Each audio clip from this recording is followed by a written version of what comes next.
अस्सलाम वालेकुम dear student, welcome to superior maths academy. आज हम क्लास 8 का यूनिट 4 स्टार्ट करने लगे हैं जी। एक्सरसाइज 4.1 है। A book seller offer discount of ₹45 on purchasing 5 books, find discount on 18 books. यानी कि 5 बुक्स पे जो डिस्काउंट है वो 45 है, आपने 18 बुक्स का डिस्काउंट फाइंड करना है। ये कुछ रेशोज़ वाले क्वेश्चन हैं तो हमने इनको डायरेक्ट एंड डायरेक्ट इनवर्स के ज़रिए किया है, ठीक है। तो यहाँ पे देखें डिस्काउंट 5 बुक्स हैं तो 45 डिस्काउंट है। अगर बुक्स ज़्यादा हो जाएंगी तो डिस्काउंट भी तो ज़्यादा होगा ना। तो एक चीज़ के इंक्रीज़ होने से दूसरी इंक्रीज़ हो रही हो या एक चीज़ के डिक्रीज़ होने से दूसरी डिक्रीज़ हो रही हो तो वो डायरेक्ट रेशो होती है, ठीक है। हाँ, एक इन्वर्स भी होता है और इन्वर्स में ये होता है कि उसमें एक चीज़ इंक्रीज़ होने से दूसरी डिक्रीज़ हो रही हो, एक चीज़ के ज़्यादा होने से दूसरी कम हो रही हो तो फिर वो इन्वर्स हो जाता है, ठीक है। तो यहाँ पे आप देखें हमने, क्योंकि हमें डिस्काउंट 18 बुक्स का नहीं पता तो हमने उसको एक्स कह दिया, ठीक है। और ये रेशोज़ है ना डिस्काउंट और बुक्स की। तो यहाँ पे आप देखें हमने एरोज़ जो है ना वो देखें सेम डायरेक्शन में है, वो इस वजह से कि डायरेक्ट इनवर्स है, डायरेक्ट रेशो है तो इसलिए। तो यहाँ पे आप देखें ये फार्मूला होता है प्रोडक्ट ऑफ मीन। ये इसको हम यूं जब लिखेंगे ना, ये यहाँ से स्टार्ट हो रहा है ना एरो, तो एक्स रेशो 45 और प्रोपोर्शन का साइन है ये, और फिर ये भी एरो ऊपर की तरफ है तो 18:5। अब यहाँ पे देखें इसमें हम फार्मूला लगाते होते हैं product of mean equal to product of extreme, या product of extreme equal to product of mean. तो एक्सट्रीम जो होती है ना, ये बाहर वाली जो वैल्यूज़ होती हैं x इंटू 5, ये 5x, ये प्रोडक्ट ऑफ एक्सट्रीम हो गया। और मीन जो है वो 45 और 18 है, इन दोनों को आपस में मल्टीप्लाई करेंगे। हमें x चाहिए तो 5 मल्टीप्लाई और इधर आके डिवाइड हो जाएगा, 162 आ जाएगा। उसके बाद क्वेश्चन नंबर 2 भी डायरेक्ट प्रोपोर्शन का, वो अब आपने खुद करना है। क्वेश्चन नंबर 3 में देखें तो cost of 5 kg apples is ₹400। Hasan buys 12 kg apples and gives a note of ₹1000 to the shopkeeper. How much money will he get back from the shopkeeper? यहाँ पे अब 5 kg एप्पल्स हैं, ठीक है, और वो हैं 400 के।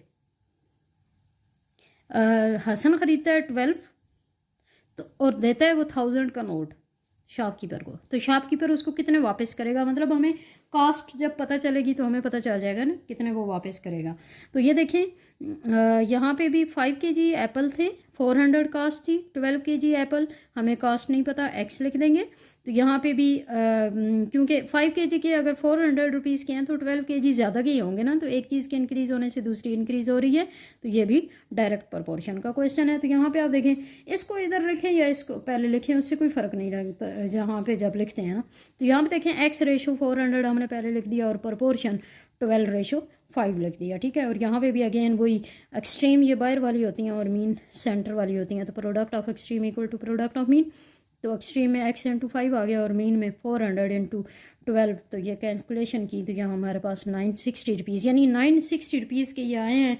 तो मतलब उसको फिर वापस कितने किए ये भी तो आपने बताना है। तो आपने क्या करना है कि 1000 टोटल थे, ठीक है, तो उसमें से 960 माइनस करें तो ये आ जाता है जी 40 रुपीज़ उसको शॉपकीपर ने वापस कर दिए।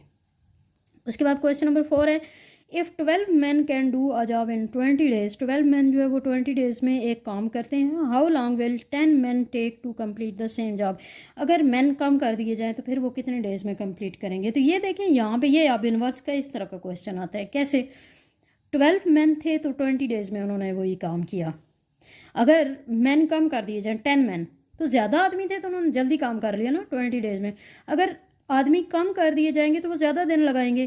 तो एक चीज़ के कम होने से दूसरी ज़्यादा अगर हो रही है तो वो मतलब इन्वर्स प्रोपोर्शन। और इन्वर्स में क्या होता है, फिर हम यहाँ पे मैन और डेज़ की रेशियो लिखते हैं। मैन 12 थे, डेज़ 20, मैन 10 है, डेज़ आपको नहीं पता।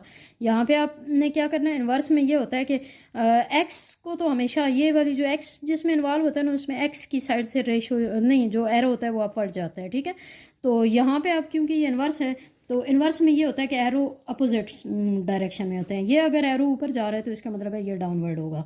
अब देखें यहाँ से वही कहानी तो वही है इसमें। अब यहाँ से ये x रेशो 20 हो जाएगा और प्रोपोर्शन यहाँ पे देखें एरो इस तरफ से शुरू हो रहा है तो 12:10 हो जाएगा। और इसमें भी फार्मूला फिर वही लगाएंगे product of mean equal to product of extreme. तो x जो है वो आपके पास 24 डेज़ बन जाएगा। उसके बाद आ जाए जी क्वेश्चन नंबर 5 पे। ये भी इन्वर्स प्रोपोर्शन का क्वेश्चन है, जैसे क्वेश्चन नंबर 4 था, ये आपने खुद करना है। क्वेश्चन नंबर 6 में देखते हैं जी इफ़ 1 डजन एग्स, 1 डजन कितने होते हैं 12 eggs, cost ₹96, find cost of 8 eggs. अगर 12 एग्स 96 के हैं तो 8 एग्स कितने के होंगे? एक चीज़ कम हुई है, एक्स कम हुई है तो रुपीस भी तो कम होंगे ना, तो मतलब ये डायरेक्ट प्रोपोर्शन का क्वेश्चन है। तो इसमें भी आपने क्या करना है, एरो जो है वो सेम डायरेक्शन में आएगा। तो x रेशो 96 प्रोपोर्शन 8 रेशो 12। तो यहाँ पे भी आपने वही फार्मूला लगाना है, product of mean equal to product of extreme. तो ये एक्सट्रीम आ गया 12 इंटू एक्स और इक्वल टू 96 इंटू 8 मीन आ गया। यहाँ से एक्स फाइंड करना है, 12 मल्टीप्लाई उधर जाके डिवाइड हो जाएगा, तो ये आपके पास रुपीस आ गया एक्स की। उसके बाद है question number 7, 18 people completed a work in 10 days, how many people are required to complete 1/3 of the same work. One work complete करने के लिए 18 पीपल हैं, वो 10 days में वो वन वर्क कंप्लीट करते हैं।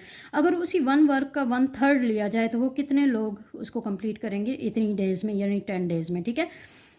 तो यहाँ पे आप देखें, यहाँ पे 3 चीज़ें इन्वॉल्व हो गई हैं, एक पीपल है, एक वर्क है और एक डेज है, ठीक है। तो पीपल, डेज और वर्क। पीपल जो है वो 18 है, डेज 10 है, वन वर्क है। अब पीपल आपको नहीं पता, डेज वही 10 है और 1/3 आपने बताना है। अब यहाँ पे हम देखते हैं ना, पहले हम इन दोनों की रेशो देखते हैं। अच्छा, इसको तो मैंने आपको जैसे कहा था एक्स से अपवर्ड होता है। अच्छा, अब हम मैन और वर्क की रेशो देख लेते हैं। मैन और वर्क की रेशो देखें तो मैन 18 थे, उन्होंने 1 वर्क किया। अब यहाँ पे मैन कितने होंगे, वो 1/3। वर्क कम हो गया ना, तीसरा हिस्सा यानी कि काम का, ये कम हुआ है तो कम आदमी ये काम करेंगे। तो इनमें जो प्रोपोर्शन है वो देखें तो वो डायरेक्ट बन गई। अब आप इसको छोड़ दें, हम इन दोनों को देखते हैं, डेज और वर्क मैन को।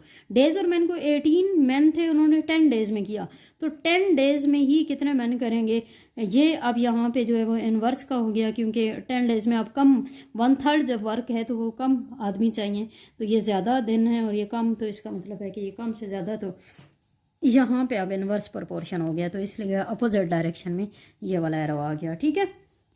तो यहाँ पे आप देखें x रेशो 18 प्रोपोर्शन 10:10 ये, और प्रोपोर्शन फिर 1/3 रेशो 1। तो यहाँ पे आप देखें ये x रेशो का मतलब होता है डिवाइड, x/18 हो गया और प्रोपोर्शन हम तकरीबन इक्वल को कहते हैं, तो इक्वल 10/10 हो गया और इनटू 1/3/1 हो गया। तो बाय 1 तो हम उससे कोई फ़र्क नहीं पड़ता, 10 से कैंसिल हो गया, 1/3 आ गया। x/18 18 उधर आके मल्टीप्लाई हो गया, तो 18/3 तो वो 6, यानी 6 मैन चाहिए। तो अब मैन ये आपका आंसर हो गया। उसके बाद क्वेश्चन नंबर 8 में देखें तो ये वैसे ही क्वेश्चन है, डायरेक्ट प्रोपोर्शन का है, ठीक है, प्रीवियस क्वेश्चन की तरह। 4.2 पे आते हैं जी। क्वेश्चन नंबर 1 है, a truck driver charges ₹2000 for 10 kilometre with a load of 800 kg. What will be he charge if truck covers a distance of 8 kilometre with a load of 600 kg. यहाँ पे अब 3 चीज़ें इन्वॉल्व हो रही हैं, ठीक है। क्या क्या चीज़ है जी? चार्जेस हैं 2000, 800 लोड है, और इसी तरह जो है 2000 रुपीज़ चार्जेस हैं, 800 लोड है और 10 किलोमीटर का डिस्टेंस कवर होता है। अब अगेन डिस्टेंस जो है वो 8 किलोमीटर हो गया और लोड 600 हो गया, और रुपीस आपने बताने हैं।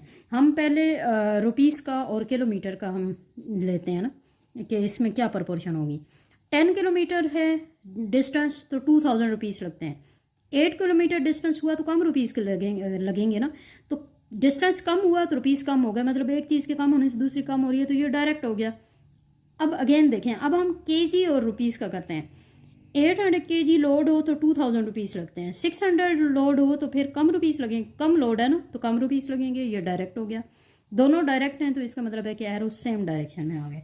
अब यहाँ पे आप देखें, यहाँ पे भी हमने क्या किया, या हमने x वाली जो है ना वो एक साइड पे रख लेनी होती है। x/2000 इक्वल टू, यहाँ पे देखें तो ये एरो ऊपर की तरफ जा रहा है, तो 8/10 मल्टीप्लाई ये 600/800 कैलकुलेशन करेंगे तो x हमारे पास 1200 आ जाएगी।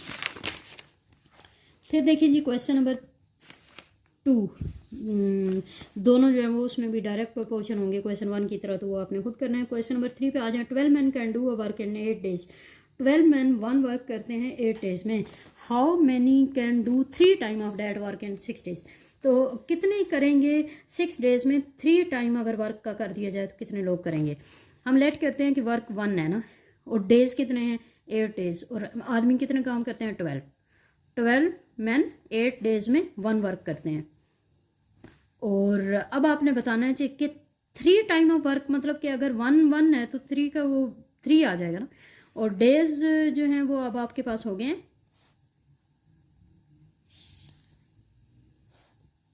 16 डेज हो गए हैं, ठीक है। और मैन जो है वो आपने फाइंड करना है। तो अब आपने यहाँ पे अगेन हम देखते हैं कैसे, पहले हम मैन और वर्क को देख लेते हैं, ठीक है। 1 वर्क 12 मैन करते हैं, तो 3 वर्क अगर हो जाएगा तो मैन ज़्यादा लगेंगे ना, यानी कि वर्क ज़्यादा हुआ तो मैन भी ज़्यादा चाहिए, तो इसका मतलब है कि ये डायरेक्ट प्रपोर्शन हो गया, ठीक है। अब अगेन देखते हैं हम डेज और मैन का।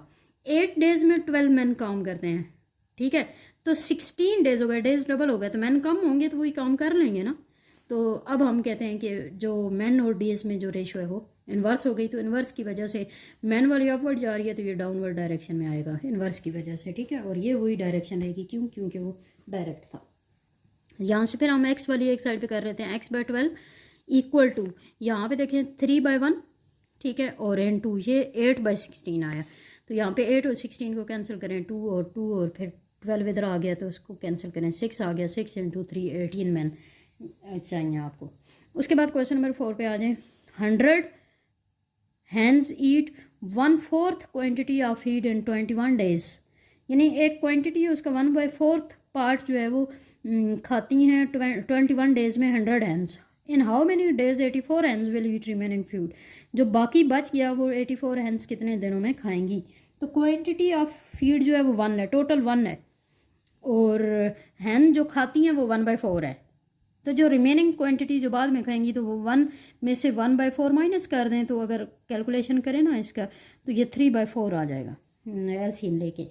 अब हम देखते हैं जी, हैंस 100 हैं, फीड वो जो इतना खाती हैं वो 1/4 है, डेज 21 है। फिर हैंस 84 हो गई, फीड जो रिमेनिंग था 1/4 जो खा लिया उन्होंने 1 में से, और बाकी जो रह गया वो 3/4 है, वो हमने लिख दिया, और डेज आपने फाइंड करना है। तो अब हम पहले डेज और फीड का रिलेशन देखते हैं। 1/4 फीड है 21 डेज में लगता है, तो 3/4 फीड ज़्यादा हो गया ना, खुराक ज़्यादा हो गई तो वो ज़्यादा दिनों में खाई जाएगी, तो इसका मतलब है डायरेक्ट प्रपोर्शन। तो डायरेक्ट प्रपोर्शन के लिए सेम एरो आ गया डायरेक्शन। उसके बाद अब हम देखते हैं जी हैंड्स और डेज। 100 हैंड्स हैं तो वो 21 डेज में खाती हैं, तो 84 हैंड्स हो गई तो वो फिर ज़्यादा दिनों में खाएंगी ना, यानी कि ये कम करने से डेज ज़्यादा हो जाएंगे, एक चीज़ कम करने से दूसरी ज़्यादा हो रही हो तो वो इन्वर्स प्रोपोर्शन हो गया, इसलिए डाउनवर्ड हो गया इसका एरो। तो यहाँ पे भी वही चीज़ आ गई जी, x/21 इक्वल टू 100/84 इंटू 3/4/1/4, तो 4 से कैंसिल कर दें तो 3 आ गया, 3 मल्टीप्लाई हो रहा है वो, और ये 21 इधर डिवाइड हो रहा है, इधर आके मल्टीप्लाई हो जाएगा, कैलकुलेशंस की कैंसिल किए तो 75 डेज आ गया। उसके बाद देखें जी question number 5। In a factory 49 worker make 1050 article in 10 hours. 49 worker हैं, 1050 आर्टिकल्स बनाते हैं 10 आवर्स में एक फैक्ट्री में। 1 डे 4 वर्कर्स वर एबसेंट, 4 वर्कर्स एबसेंट हो गए, तो मतलब आप वर्कर कितने हो गए 45 ना। In how many hours can remaining worker, यानी कि वो जो बाकी 45 वर्कर्स हैं वो कितने घंटों में करेंगे आर्टिकल्स बनाएंगे, 1350 आर्टिकल्स बनाने हैं। नंबर ऑफ वर्कर 49 है, एबसेंट 4 हैं, रिमेनिंग 45 हैं। वर्कर्स 49 थे, आर्टिकल्स 1050 थे, आवर्स 10, वर्कर 45 हो गए, आर्टिकल्स 1350 बनाने हैं और आवर्स x है। अब हम पहले आवर्स और आर्टिकल की रिलेशन देखते हैं। 1050 आर्टिकल बने 10 आवर्स में, तो 1350 कितने में बनेंगे, ज़्यादा टाइम लगेगा ना, यानी ये आर्टिकल ज़्यादा करने से ये चीज़ भी ज़्यादा हो गई, तो मतलब कि डायरेक्ट प्रोपोर्शन हुआ, तो डायरेक्ट के लिए सेम एरो आ गया। अब हम वर्कर और आवर्स की बात करते हैं। 49 वर्कर्स हैं तो वो 10 आवर्स में काम करते हैं, ठीक है। तो 45 वर्कर कम हो गए तो वो ज़्यादा टाइम लगाएंगे ना, तो ज़्यादा आवर्स लगेंगे, तो ये इन्वर्स प्रोपोर्शन हो जाएगा, तो ये डाउनवर्ड आ जाएगा। तो अब आप देखें ये भी x/10 इक्वल टू 1350/1050 और मल्टीप्लाई 49/45, कैंसलेशन वगैरह की सब कुछ 10 डिवाइड हो रहा था कि मल्टीप्लाई किया, सब कैलकुलेट किया तो ये 14 आवर्स बन गया। ज़्यादा यहाँ पे मसला ये है कि आपको एरोज़ की डायरेक्शन का पता होना चाहिए कि डायरेक्ट है इन्वर्स है, तो उस लिहाज से फिर कैलकुलेशन तो बार बार यही होंगी। क्वेश्चन नंबर 6 में देखें। For 28 scout 168 kg food is sufficient for 6 days. Scout 28 है, 168 kg फूड चाहिए उनको ज़रूरत पड़ता है 6 डेज़ के लिए। For how many days 144 kg food, अगर 144 kg फूड हो तो वो कितने दिनों में सफिशेंट होगा, काफ़ी होगा। 8 मोर स्काउट जो है ना, अगर 8 और स्काउट आ जाए, पहले 28 थे तो 8 और आ जाए तो मतलब 36 हुई है ना। तो 28 स्काउट थे, 168 kg फूड खाते हैं 6 डेज़ में। 36 स्काउट हो गए, 144 kg फूड है, तो वो कितने दिनों में खाएंगे ये आपने फाइंड करना है। तो यहाँ पे भी हम पहले डेज़ और उसका kg का कर लेते हैं। देखिए 168 kg है तो 6 डेज़ में खाते हैं फूड, और 144 kg कम हो गया ना, तो वो कम दिनों में वो हो जाएगा, ख़त्म हो जाएगा ना, मुकम्मल हो जाएगा। तो यहाँ पे अब आपने क्या करना है, डायरेक्ट प्रोपोर्शन है तो ये आपने एरो एक साइड पे लगाना है। उसके बाद अगेन देखें, यहाँ पे 28 स्काउट हैं तो वो 6 डेज़ में खाते हैं, तो 36 स्काउट ज़्यादा हो गए तो कम दिन में खाएंगे ना वो। तो ये क्या हुआ, ये इन्वर्स प्रोपोर्शन हो गई कि स्काउट कम थे तो दिन ज़्यादा लगे, और स्काउट ज़्यादा हो गए तो दिन कम हो जाएंगे। तो ये इन्वर्स के लिए हम डाउनवर्ड एरो लगा देते हैं। तो यहाँ पे भी वही कहानी है जी, x/6 = 144/168 मल्टीप्लाई 28/60 36 कैलकुलेशन की, तो एक्स की वैल्यू 4 डेज़ आ गई। उसके बाद देखें, Hasan Akbar Asgar started business by investing 10,000, 12,000, 15,000. Asghar took his money back after 10 month. Find share of each in the profit of this after 1 year. अब हमने शेयर फाइंड करना है। अच्छा देखें, टोटल जो है ना वो 1 ईयर के बाद प्रॉफिट मिला ना, तो 12 मंथ हुई है 1 ईयर में। तो हसन ने जो इन्वेस्टमेंट की वो 10,000 वो 12 मंथ के लिए की, तो 12 से मल्टीप्लाई करें तो वो 1,20,000 हो गई। अकबर में जो इन्वेस्टमेंट की वो 12,000 की, वो 12,000 की थी, और वो भी उसने भी 12 मंथ के लिए की, तो मल्टीप्लाई करें 1,44,000 हो गया। अब जो असगर था उसने यहाँ पे लिखा हुआ है Asgar took his money back after 10 month, यानी उसने 10 मंथ के बाद अपनी वो मनी ले ली जो इन्वेस्टमेंट उसने की। तो इसका मतलब है उसने 10 मंथ के लिए इन्वेस्टमेंट की ना, तो उसको 10 से मल्टीप्लाई करेंगे, उसकी जो अमाउंट है तो वो 1,50,000 हो गई। अब आपने यहाँ पे जब शेयर निकालना होगा तो हसन, अकबर और असगर, इन तीनों की आप रेशो लिखेंगे। हसन की है ये, अकबर की ये, असगर की ये, तीनों की रेशोज़ को आपने सिंप्लीफाई करना होता है। ये 30, ये 30, तो ये 30 कैंसिल हो गया। हमारे पास आ गया 120, 144, 150। सेम टेबल इन पे लेके जाना है, 6 से डिवाइड हो जाएंगे तो ये आ जाएगा। ठीक है, मज़ीद सेम टेबल इन पे नहीं जा सकता तीनों पे एक साथ, तो इसलिए हम यहाँ पे ये सिंप्लीफाई हमने कर ली रेशो। अब इसके बाद ये मेथड है ना पूरा, सम ऑफ रेशो लिखते हैं। सम ऑफ रेशो में हमने इन तीनों को ऐड कर देते हैं, वो 69 हो गया। अब जो टोटल प्रॉफिट आया था वो 27,600 है, तो हमने तीनों में डिवाइड करना है। तो हसन शेयर कितना हो जाएगा, हसन की जो रेशो थी वो 12 थी, ठीक है, सॉरी 20 थी, तो 20 बाय सम ऑफ रेशो 69 और मल्टीप्लाई ये टोटल प्रॉफिट। ठीक है, तो ये कैलकुलेशन की 8,000 आ गया। उसके बाद अकबर का शेयर, तो अकबर की जो रेशो थी वो 24 थी, 24 बाय टोटल रेशो जो सम ऑफ रेशो है वो 69 और मल्टीप्लाई ये टोटल प्रॉफिट। ठीक है, तो ये कैलकुलेशन की, तो ये आ गया। उसके बाद असगर शेयर वो 25 थी उसकी रेशो, तो 25 बाय 69 मल्टीप्लाई ये हो गया, तो ये 10,000 आ गया तीनों की। और इसको आप चेक करने के लिए कि ये आपने ठीक किया है कि नहीं, इन तीनों को अगर आप ऐड करें तो ये टोटल 27,600 बनेगा। ठीक है जी। उसके बाद क्वेश्चन नंबर 8 जो है वो 7 की तरह है, वो अब आपने खुद करना है। क्वेश्चन नंबर 9 में देखें, x started business with investment ₹35,000। X कोई भी बंदा है ना, तो उसने 35,000 की इन्वेस्टमेंट की, बिजनेस स्टार्ट किया। After 3 month Y joined him, 3 month के बाद वाई ने उसको ज्वाइन कर लिया विद इन्वेस्टमेंट ऑफ 30,000, उसने 30,000 की इन्वेस्टमेंट की। फिर 2 months later, after 2 months Z also joined them with the investment of ₹40,000. they closed their business 5 months after joining Z को ने ज्वाइन जब किया उसके 5 मंथ के बाद उन्होंने क्लोज कर दिया बिजनेस। तो अब आपने शेयर फाइंड करना है। इस प्रॉफिट इसमें 1,52,000 है। तो यहाँ पे आप देखें जी, इन्वेस्टमेंट जो एक्स की थी, अब वाई ने 3 महीनों के बाद ज्वाइन किया था, जेड ने 2 महीनों के बाद, तो वो 5 मंथ वो हो गया ना, और 5 मंथ जो है वो इसके पहले किए, तो ये टोटल जो है ना वो 10 मंथ टोटल, यानी कि 10 मंथ की थी ना, तो 10 एक्स का तो 10 पूरा है। वाई ने क्योंकि 3 मंथ के बाद ज्वाइन किया था तो उसका 7 हो गया। जेड ने उसके भी 2 मंथ बाद ज्वाइन किया था तो उसका 5 हो गया, ठीक है। तो जो जो शेयर इन्वेस्टमेंट थी उनको मल्टीप्लाई कर दें इतने मंथ से, ये आ गए। अब X ratio Y ratio Z, वही हमने रेशो निकालनी है। रेशो के लिए सिंप्लीफाई करना है, 30 कैंसिल, 110 मजीद कैंसिल हो गया, 35 21 और 20 रह गया, और इन पे अब सेम टेबल नहीं जाता। सम ऑफ रेशो यहाँ से निकाल लें, वो 76 हो गई। एक्स का शेयर जो प्रॉफिट में है वो कितना होगा, जो प्रॉफिट है वो इनटू सम ऑफ रेशो जो नहीं, इसकी जो रेशो एक्स की रेशो 35 है और बाय सम ऑफ रेशो 76 से कैलकुलेशन की, ये आ गया।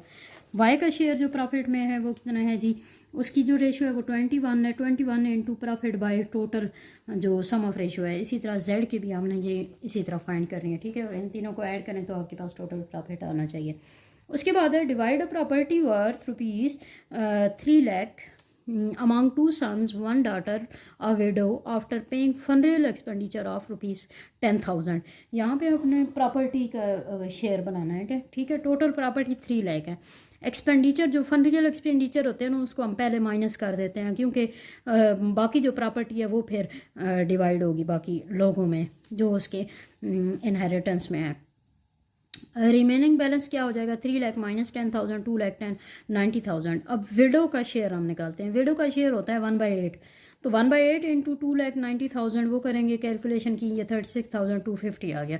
अब जो रिमेनिंग अमाउंट होगी, हमने पहले फनरियल का माइनस कर दिया, फिर जो विडो थी उसका माइनस कर दिया, अब हमारे पास ये बच गया। अब ये जो बच गया है इसको आपने 2 सन और 1 डॉटर पे करना है ना। तो 2 सन का जो होता है ना हिस्सा वो 2 पार्ट होता है और डॉटर का 1 होता है। तो 2 सन है तो एक का भी 2 हुआ, दूसरे का भी 2 हुआ और डॉटर का 1 हुआ, तो टोटल सम ऑफ रेशो अगर हम करें तो 5 आ जाता है। तो डॉटर का कितना आएगा जी, 1/5 इंटू ये टोटल जो अमाउंट उनके पास थी ना, तो ये इसका डॉटर का हो गया। और 1 सन का, डॉटर का 2 टाइम सन का होता है ना, तो 2 मल्टीप्लाई दिस, ये 1 सन का हुआ है, इसी तरह दूसरे सन का भी इतना ही होगा, ठीक है। उसके बाद है question number 11। A man died living house worth rupees this and a shop worth 3,20,000। Divide his property among his parents, window son daughter after paying a debit of 20,000 उस पर डेबिट था वो उसने पे किया। उसके बाद ये बाकी जो है ना वो वर्षा में तकसीम होनी है उसकी जो प्रॉपर्टी है। हाउस वर्थ ये हो गई, शॉप वर्थ ये हो गई, तो टोटल उसके पास कितनी हो गई, इन दोनों को ऐड कर लेते हैं ना, तो 9,80,000। उसमें से जो डेबिट था यानी कि जो उसका कर्ज था 20,000 वो चुका दिया जी, तो ये 9,60,000 रह गया। अब 9,60,000 में सबसे पहले हम पेरेंट्स का शेयर निकालते हैं। पेरेंट्स का शेयर 1/6 होता है, तो 1/6 इंटू ये 9,60,000 कैलकुलेशन की 1,60,000 ये पेरेंट का शेयर निकल गया। अब जो रिमेनिंग है नहीं, इसमें ही विडो का जो शेयर है वो 1/8 होता है, तो 1/8 इसी का किया तो 1,20,000 आ गया। अब जो अमाउंट रह गई यानी कि विडो का भी शेयर निकाल लें, पेरेंट्स का भी शेयर निकाल लें, तो 6,80,000 ये रह गई। अब इसमें एक डॉटर का और एक सन का है, ठीक है। तो डॉटर का क्योंकि सन का 2 होता है और डॉटर का 1 होता है ना, तो एक सन है एक डॉटर, सन रेशो डॉटर ना, तो टोटल सम ऑफ रेशो जो है वो आपके पास कितनी हो जाएगी, 3 हो जाएगी। तो यहाँ पे 1/3 इंटू 6,80,000, तो ये बन गया डॉटर का शेयर। और डॉटर का शेयर 1 टाइम होता है और सन का शेयर 2 टाइम, तो उसको 2 से मल्टीप्लाई कर दें तो ये सन का शेयर आ जाएगा। उसके बाद क्वेश्चन नंबर 12 पे आ जाए। मिस्टर शान died last Sunday, he had the following property 10 मरला लैंड एट द रेट ₹30,000 पर मरला, यानी कि एक मरला की कीमत जो है वो 30,000 है और 10 मरला उसने टोटल लैंड छोड़ी। और अदर प्रॉपर्टी वर्थ ₹8 लाख, और बाकी जो उसकी प्रॉपर्टी है वो 8 लाख है उसके अलावा। तो लैंड वर्थ जो है वो 3 लाख हो गई और बाकी प्रॉपर्टी 8 लाख, तो टोटल कितना हुआ 11 लाख। अब 11 लाख जो है ना उसने उसका शेयर जो है वो निकालना है, किसके लिए, विडो के लिए। तो विडो का 1/8 होता है, तो 1/8 इंटू ये हो गया तो ये हो गया। उसके बाद सन ने कितना, एक ही सन था उसका, तो वो विडो का जो शेयर है वो उस पूरे में से माइनस कर दें तो बाकी सन को मिल गया ना। क्वेश्चन नंबर 13 ये ऐसा ही क्वेश्चन है, वो आपने खुद करना है। क्वेश्चन नंबर 14 पे आ जाए। Mister Mrs Sajida is ill nowadays. She wants to distribute her property worth ₹8,50,000 among her husband, 2 sons, 2 daughters in her life. Can you help her? यानी कि कितना कितना मिलेगा। और यहाँ पे ये लिखा हुआ है जी कि जो हस्बैंड का शेयर होता है ना वाइफ की प्रॉपर्टी में, वो कितना होता है 1/4। तो साजिदा प्रॉपर्टी टोटल 8,50,000 है, हस्बैंड की 1/4 उसका पार्ट्स, तो वो इतना हो गया, ठीक है, कैलकुलेशन की। तो अब 2 सन और 2 डाटर का है, 2 सन, हर सन का 2 पार्ट होता है और हर डाटर का 1 पार्ट, तो ये टोटल सम ऑफ रेशियो कितनी हो गई 6। अमाउंट जो रिमेनिंग है वो जो हस्बैंड को मिल गई उसमें से ये निकाल दें तो ये रह गई, और हर डाटर को कितना मिलेगा 1/6 इंटू ये हो जाएगा, तो वो ये कैलकुलेशन की। और उसके बाद ये तो 1 डाटर का है तो सन का उसके डबल होता है, तो 2 से मल्टीप्लाई कर दिया तो ये आ गया, ठीक है। तो ठीक है जी, थैंक यू सो मच। आप लोगों ने ये इसकी प्रैक्टिस करनी है अच्छे से, आप इसको लाइक करें, सब्सक्राइब करें, और अगर आपको अच्छा लगे तो बाकियों के साथ शेयर भी करें। थैंक यू सो मच, अल्लाह हाफ़िज़।